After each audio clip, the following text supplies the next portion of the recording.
স্বাগত সবাইকে। শুরু করছি ডিবিসি নিউজের নিয়মিত আয়োজন মানচিত্র। সাথে আছি আমি শোভন শাহমিন দিশা। প্রতিদিন বিকেল 4:30টায় এই আয়োজন নিয়ে আমরা থাকি আপনাদের সাথে। চেষ্টা করি সারা দেশের নানা সংকট সম্ভাবনার কথা জানাবার, কথা বলি আঞ্চলিক থেকে জাতীয় পর্যায়ের সংশ্লিষ্ট কর্তৃপক্ষের সাথে, তুলে ধরি মানুষের দুঃখ দুর্দশা, আশা নিরাশার কথা। তিস্তা পানির ন্যায্য হিস্যা আদায় এবং মহাপরিকল্পনা বাস্তবায়নের দাবিতে রংপুরে গণপদযাত্রা কর্মসূচি শুরু হলো আজ থেকে। নগরীর শাপলা চত্বর থেকে শুরু হয়ে রংপুর জেলা স্কুল মাঠ পর্যন্ত এই গণপদযাত্রায় নদী পাড়ের প্রায় 50,000 মানুষ অংশ নেওয়ার কথা রয়েছে। কর্মসূচিতে অতিথি হিসেবে থাকবেন বিএনপির স্থায়ী কমিটির সদস্য মির্জা আব্বাস এবং ভাইস চেয়ারম্যান শামসুজ্জামান দুদু। বাংলাদেশের মধ্য দিয়ে বয়ে চলা আন্তর্জাতিক নদী তিস্তার পানির ন্যায্য হিস্যার দাবিতে এর আগে বিভিন্ন সংগঠন তিস্তা ব্যারাজ অভিমুখে রোড মার্চ, মানববন্ধন, সমাবেশ সহ স্তব্ধ কর্মসূচি পালন করেও বিগত সরকারের আমলে আশ্বাসের বাণী ছাড়া কিছুই মেলেনি বলে অভিযোগ আন্দোলনকারীদের। তবে গত 5ই আগস্ট সরকার পতনের পর নদীর পানির ন্যায্য হিস্যা আদায় এবং অবিলম্বে তিস্তা মহাপরিকল্পনা বাস্তবায়নের দাবিতে তিস্তাপাড়ের মানুষজন 17 ও 18 ফেব্রুয়ারি 2 দিন অবস্থান কর্মসূচি পালন করে। জাগো বাহে তিস্তা বাঁচাই স্লোগানে তিস্তা নদী রক্ষা আন্দোলনের ব্যানারে এই কর্মসূচিতে 5 জেলার লক্ষাধিক মানুষ 11 স্থানে তাঁবু খাটিয়ে একই সময় কর্মসূচি পালন করেন। সে সময় লন্ডন থেকে সবগুলো পয়েন্টে ভার্চুয়ালি যুক্ত হন বিএনপির ভারপ্রাপ্ত চেয়ারম্যান তারেক রহমান। বিএনপি এবং আন্দোলনকারীদের অভিযোগ, এমন কর্মসূচি পালন করার পরও বর্তমান অন্তর্বর্তীকালীন সরকার এখনও বিষয়টি আমলে নেয়নি। যতদিন তিস্তা চুক্তি ও মহাপরিকল্পনা বাস্তবায়ন হবে ততদিন আন্দোলন চলবে। আগের কর্মসূচিতে দেয়া এমন ঘোষণার পরিপ্রেক্ষিতে নতুন এই কর্মসূচির ডাক দেওয়া হলো। এসব নিয়ে আমাদের আজকের মানচিত্রের আলোচনার বিষয় আমরা ঠিক করেছি তিস্তা আন্দোলন এবং গণপদযাত্রা। আলোচনা করতে আমাদের সাথে অনলাইনে রংপুর থেকে যুক্ত আছেন তিস্তা বাঁচাও নদী বাঁচাও সংগ্রাম পরিষদের সভাপতি অধ্যক্ষ নজরুল ইসলাম হাক্কানী এবং লালমনিরহাট থেকে তিস্তা নদী রক্ষা আন্দোলনের সমন্বয়কারী সালেকুজ্জামান প্রামাণিক। আপনাদের দুজনকে স্বাগত জানাচ্ছি আমাদের আজকের অনুষ্ঠানে। প্রথমে আমরা চলে যাব আমাদের আজকের অতিথি অধ্যক্ষ নজরুল ইসলাম হাক্কানী। জনাব নজরুল, গত ফেব্রুয়ারিতে আমরা দেখেছি যে তিস্তা আন্দোলনের কর্মসূচি হিসেবে 17 এবং 18 ফেব্রুয়ারি কর্মসূচি পালন করা হয়। সে সময় আমরা অনেক জনমত গঠন দেখতে পেয়েছিলাম। এবারের কর্মসূচি নিয়ে বিস্তারিত তথ্য আপনার কাছ থেকে আমরা শুনে নেব। হ্যালো, শোনা যাচ্ছে? জি নজরুল ইসলাম, জি নজরুল ইসলাম, আপনাকে আমরা শুনতে পাচ্ছি। আজকে যে কর্মসূচি শুরু করা হলো, এই কর্মসূচি নিয়ে আপনার মুখ থেকে আমরা শুনতে চাচ্ছি। মানে আমরা তিস্তা বাঁচাও নদী বাঁচাও সংগ্রাম পরিষদ থেকে 2015 সাল থেকেই ব্যাপক আন্দোলন গড়ে তুলেছিলাম। সেই আন্দোলন রাজনৈতিক শক্তির সম্পৃক্ততা ছিল না। রাজনৈতিক দলগুলো কিন্তু এই আন্দোলনে সামিল হয়নি। কিন্তু তিস্তা বাঁচাওর আন্দোলনে এই তিস্তা মহাপরিকল্পনা বাস্তবায়ন এবং তিস্তা চুক্তি সই সহ 6 দফা দাবিতে 20 সালের 1 নভেম্বর তিস্তার 2 তীরে লক্ষ লক্ষ মানুষ দাঁড়িয়েছিলেন। নদীর জন্য এত বড় আন্দোলন হয়নি। কিন্তু পরবর্তীতে অতীত সরকার এটা চীন কারিগরি এবং অর্থনৈতিক সাহায্য করতে প্রস্তুত ছিল। শেষ সময় এসে এটা ঝুলে যায়, চাপাচাপিতে ঝুলে যায়, দৌড়তে ঝুলে যায়। ইদানিং এই তিস্তাকে নিয়ে যে এমইওটা স্বাক্ষরিত হয়েছিল বিগত সরকারের আমলে, সেটা অন্তর্বর্তীকালীন সরকার এই চুক্তি নবায়ন করেন এবং অন্তর্বর্তীকালীন সরকারের প্রধান উপদেষ্টা, মাননীয় প্রধান উপদেষ্টা যখন রংপুরে এসেছিলেন শহীদ সাইদের রোকেয়া বিশ্ববিদ্যালয়ে, ছাত্ররা কিন্তু প্রথম দাবি করেছিল এই তিস্তা মহাপরিকল্পনা বাস্তবায়নের জন্য।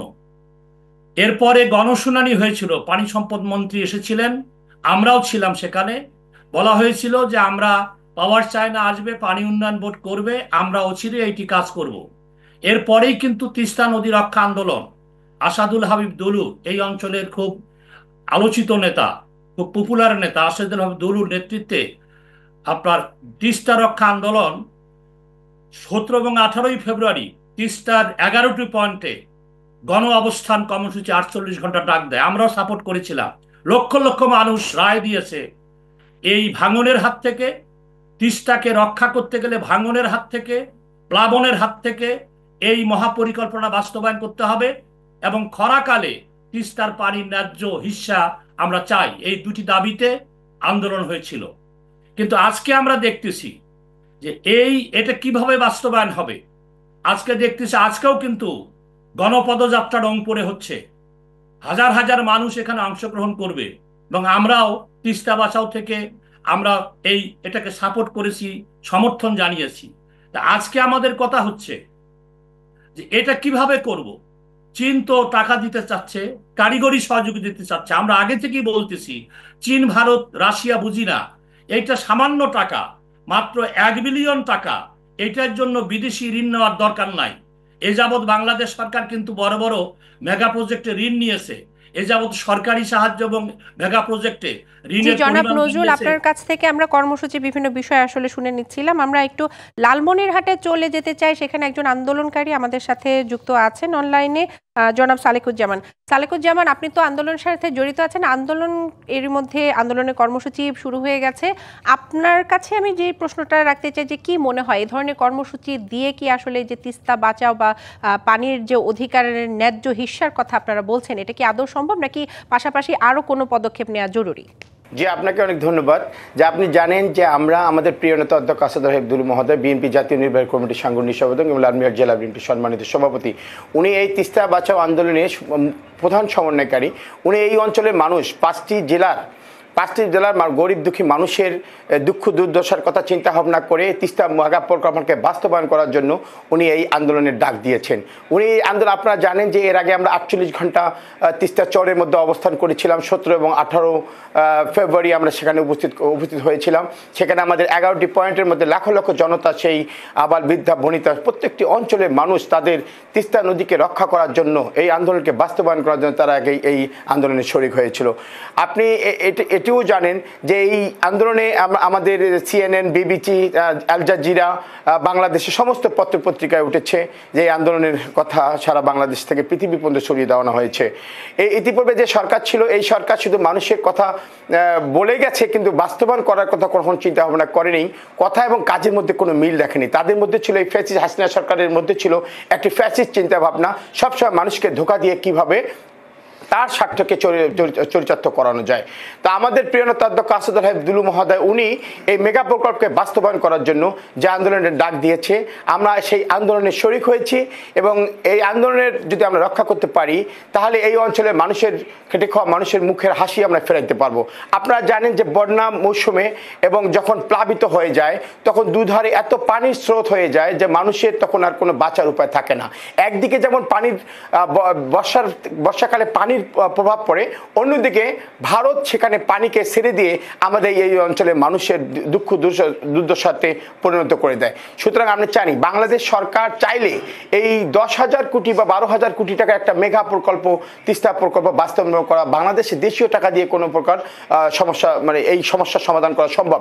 যেখানে পদ্মা সেতুর মতো জায়গায় প্রায় 42,000 কোটি টাকা ব্যয় করে, দেশীয় টাকা 42,000 কোটি টাকা ব্যয় করে সেখানে পদ্মা সেতুর মতো জায়গায় সেতু করানো হয়েছে, সেখানে শুধুমাত্র বাংলাদেশি টাকা দিয়ে, আমরা দেশের টাকা দিয়ে আমরা এই 12,000 কোটি টাকা ব্যয় করে আমরা এখানে একটা বড় ধরনের মেগা প্রকল্প বাস্তবায়ন করতে পারবো।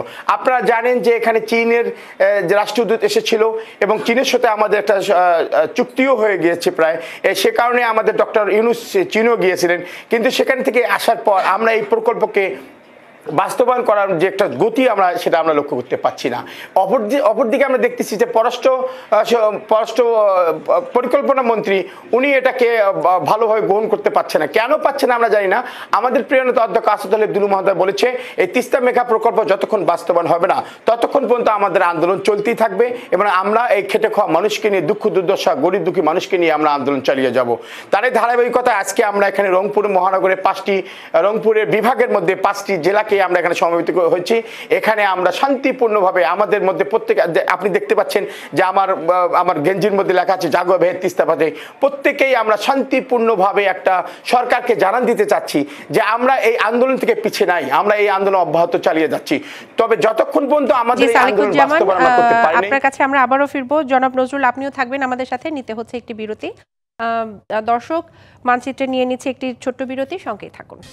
দেখছেন মানচিত্র। আজ আলোচনা করছি তিস্তা আন্দোলন ও গণপদযাত্রা প্রসঙ্গে। আলোচনা করতে আমাদের সাথে আছেন তিস্তা বাঁচাও নদী বাঁচাও সংগ্রাম পরিষদের সভাপতি অধ্যক্ষ নজরুল ইসলাম হাক্কানী এবং লালমনিরহাট থেকে তিস্তা নদী রক্ষা আন্দোলনের সমন্বয়কারী সালেকুজ্জামান প্রামাণিক। আপনাদেরকে আবারও বিরতির পরে স্বাগত জানাচ্ছি আমাদের আজকের অনুষ্ঠানে। জনাব সালেকুজ্জামান, আপনার কাছে আমি আবারও ফিরতে চাই। গত আন্দোলনে আমরা দেখেছি লন্ডন থেকে বিএনপি ভারপ্রাপ্ত চেয়ারম্যান তারেক রহমান 11টি পয়েন্টে উনি ভার্চুয়ালি যুক্ত হয়েছিলেন। আপনি জানেন বেগম খালেদা জিয়া উনি দেশে আসছেন, তার দেশে ফেরার ঠিক আগ মুহূর্তে এই আন্দোলনটি রাখা হয়েছে। কি বার্তা দেয় আসলে দেশের জনগণকে? আসলে এই আন্দোলনের প্রধান অতিথি ছিলেন আমাদের যে 17 এবং 18 ফেব্রুয়ারিতে আন্দোলন করেছিলাম, সেই আন্দোলনের প্রধান অতিথি ছিলেন আমাদের পার্টির ভারপ্রাপ্ত চেয়ারম্যান জনাব তারেক রহমান।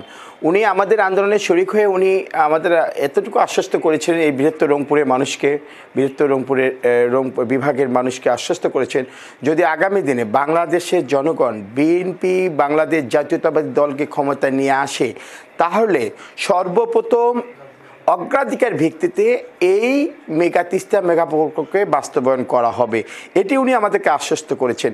এবং শুধু আশ্বস্ত করেছেন না, উনি আমাদের এই তিস্তা মেগা প্রকল্পের আন্দোলনকে এত সুন্দরভাবে পছন্দ করেছেন, যেটা আসলে মানে কি বলবো, যে এত সুশৃঙ্খল এত সুন্দর একটা আন্দোলন হতে পারে, আন্দোলন যে এরকম হতে পারে উনি এটি কল্পনা করতে পারেনি। সেজন্যই উনি আমাদের প্রিয় নেতা অধ্যক্ষ আসাদুল হক দুলুভাইকে অনেক ধন্যবাদ দিয়েছেন, জনগণকে, সাধারণ মানুষকে ধন্যবাদ দিয়েছেন। আপনারা জানেন যে এই 10,000 এবং 12,000 কোটি টাকা যদি আমরা এখানে মেগা প্রকল্পের মেগা প্রকল্পকে আমরা বাস্তবায়ন করতে যে লাগে, তাহলে চীন থেকে বলানো হয়েছে যে এই মেগা প্রকল্প যখন বাস্তবায়ন হয়ে যাবে তখন 1 বছরের মধ্যে এখান থেকে প্রায় 50,000 কোটি টাকা আর্ন করার মতো সে সুযোগ এখানে আছে, এই অঞ্চলের মানুষ সেটা সুবিধা ভোগ করতে পারবে। আর আমাদের পার্টির চেয়ারপারসন বেগম খালেদা জিয়া উনি লন্ডনের চিকিৎসা শেষে উনি বাংলাদেশে ফিরে আসছেন। আপনি জানেন আগামীকাল উনি ফিরে আসবেন।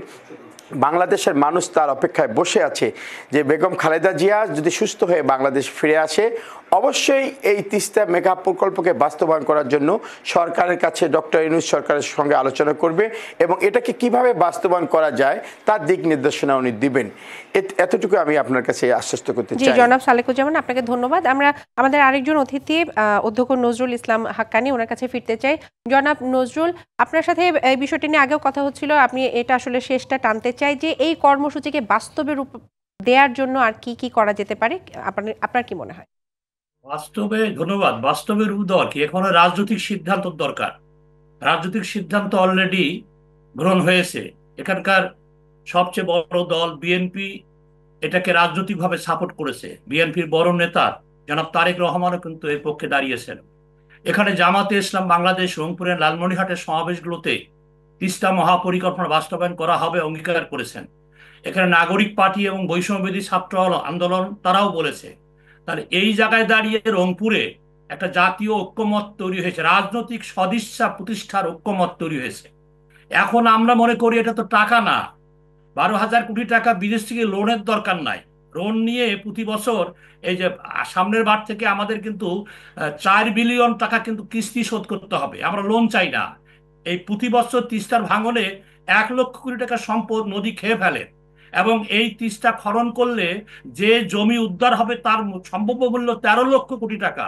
এবং এইখানে এই তিস্তা মহাপরিকল্পনা বাস্তবায়ন করতে পারলে এখানে যে 15 লক্ষ টন ইরি-বোরো ধান আবাদ কমায় সেটা উৎপাদন বাড়বে, এখানে অ্যাড ভ্যালু হবে, এখানে কৃষিভিত্তিক শিল্প কলকারখানা হবে, নৌ চলাচল করবে। তাহলে এখানে খুব ইজি কাজটা কি, আপনারা দেখছেন আমরা বৈষম্য শিকার, সারা বাংলাদেশের উন্নয়ন হয়েছে, 3.5 লক্ষ কোটি টাকার মেগা প্রজেক্ট দক্ষিণাঞ্চল ঢাকায় বাস্তবায়ন হচ্ছে। আমাদের এটা সামান্য একটা প্রকল্প, সেটা বাস্তবায়ন হয় নাই। এবং ইদানিং এই সম্প্রতি কিন্তু মাননীয় উপদেষ্টার সভাপতিতে একনেক সভায় 13,525 কোটি টাকার চট্টগ্রাম বে টার্মিনাল সংস্কারের জন্য একনেকে পাস করেছে। আমাদের কথা হলো এটা একনেকে পাস করুন, এটা কি 5 বছর মেয়াদী প্রোগ্রাম, একবারে এত টাকা লাগবে না, 3,000 কোটি টাকা লাগবে। বাজেটে, এই আসন্ন বাজেটে বিশেষ বরাদ্দ রাখুন এবং আমরা বলছি তিস্তা কর্তৃপক্ষ গঠন করুন যেমন পদ্মা সেতু নির্মাণের একটা কর্তৃপক্ষ আছে, একটা তদারকি টিম আছে, এখানে 30টা জি কর্তৃপক্ষ নজরুল গঠন ইসলাম, করুন। এখানে আপনাকে আমাদের অসংখ্য ধন্যবাদ। আপনি বিভিন্ন বাস্তবায়নের জন্য বিভিন্ন পদক্ষেপের কথা বলছিলেন আমাদেরকে। দর্শক, এই ছিল আমাদের আজকের মানচিত্র। আগামীকাল অন্য কোনো বিষয়, অন্য কোনো এলাকার অতিথিদের নিয়ে হাজির হব। টিভিসি নিউজের সঙ্গে থাকুন।